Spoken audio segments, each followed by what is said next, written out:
à tous, ravi de vous retrouver pour une nouvelle année d'information, d'explications sur les services publics intercommunaux et toutes les missions, les compétences de Grenoble-Alpes Métropole, comme chaque week-end, en moins de 6 minutes. Il n'est plus le roi des forêts ni de votre salon, ce n'est pas une raison pour abandonner votre bon vieux sapin dans la rue, près des containers ou sur le trottoir. Depuis le 2 janvier, Grenoble-Alpes Métropole propose 43 points de collecte temporaires dans les communes et dans les déchetteries, évidemment sans boules ni guirlandes, sans sac, sans pot, sans neige artificielle, mais avec éventuellement un socle en bois. Votre regretté conifère, qu'il soit Nordmann ou épicéa, fera du bien aux espaces verts ou au parc public. Les sapins seront transformés en broyat qui sera versé sur ces espaces. Montez plutôt voir les sapins en montagne ou même sur nos pistes. Et avant de partir, vous pouvez acheter vos forfaits directement à l'Office de tourisme de Grenoble-Alpes. La métropole, qui est compétente en matière de tourisme depuis 4 ans tout juste, vous offre même des tarifs promotionnels en plus d'une économie de temps. Les explications du président de l'Office de tourisme métropolitain, Fabrice Hugelet.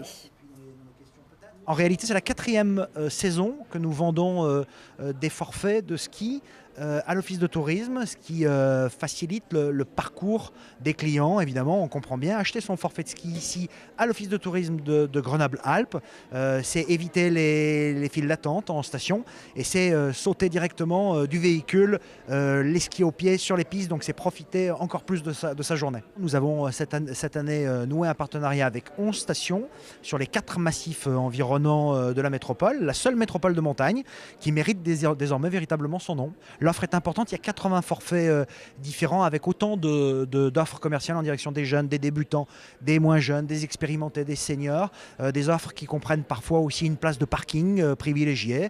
Voilà, il faut venir à l'Office de tourisme métropolitain de Grenoble-Alpes pour découvrir cette offre. La saison passée, la métro avait vendu 430 forfaits depuis l'Office de tourisme. Elle espère en vendre le double cette saison. La centralité sud est d'utilité métropolitaine. C'est le Conseil métropolitain qui l'a acté le 21 décembre dernier. Cette zone qui s'étend sur Grenoble, Échirolles et Hébin regroupe les Villeneuve, les Granges, Alpexpo ou l'Hôpital Sud. Pour les élus du secteur, la requalification se joue sur les 20 ou 30 prochaines années grâce notamment à l'ANRU 2. Mais au-delà de l'habitat, cette zone a le potentiel pour devenir la nouvelle presqu'île.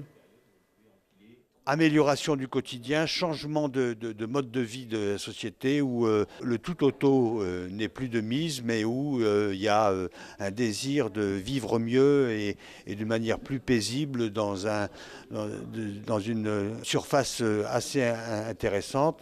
Et encore une fois, tourner plutôt vers l'extérieur. On s'est posé même la question de savoir si ça n'allait pas être la future centralité de l'agglomération grenobloise. Il y a près de 400 millions d'euros qui vont être mis dans la rénovation des logements, et ça les habitants vont le percevoir assez rapidement, tout de suite, les améliorations. Ils vont s'apercevoir de cela également à travers la suppression de l'autopont et l'aménagement de carrefours, et puis l'installation d'un magasin qui s'appelle Clépierre. Ils vont s'apercevoir aussi très rapidement de la chose, parce que ça fait partie du périmètre. C'est le périmètre qui va au-delà de la rocade sud avec l'aménagement du rondeau. Et puis on est en train de réfléchir sur Alpexpo, sur l'aménagement de l'avenue de l'Europe et autres projets qui vont à fur et à mesure émerger. Une concertation des habitants et des usagers du secteur sera organisée d'ici à la fin du mois. Non loin de là, des travaux débutent cette semaine sur la 480, depuis lundi soir. Des fermetures nocturnes sont mises en place par l'AREA entre la 48 et Saint-Égrève et entre la 480 jusqu'au Rondeau. Des travaux entre 20h30 et 6h qui ont pour objectif de renforcer la sécurité de l'axe sur l'ensemble du parcours. Ces travaux ont lieu du lundi au jeudi jusqu'à fin février. Et puis, selon d'où vous partez, vous pouvez emprunter cet axe pour vous rendre à Vif, mais aussi à Vars ou au Gard, où désormais tous les foyers sont reliés au nouveau réseau d'eau potable qui avait été inauguré en septembre dernier. Toute cette frange de la population avait été touchée par une très forte épidémie de gastro-entérite, un virus et une bactérie qui s'était glissé dans le réseau d'eau potable. Désormais, la source a été changée complètement et 100% des habitants peuvent désormais se passer des bouteilles en plastique.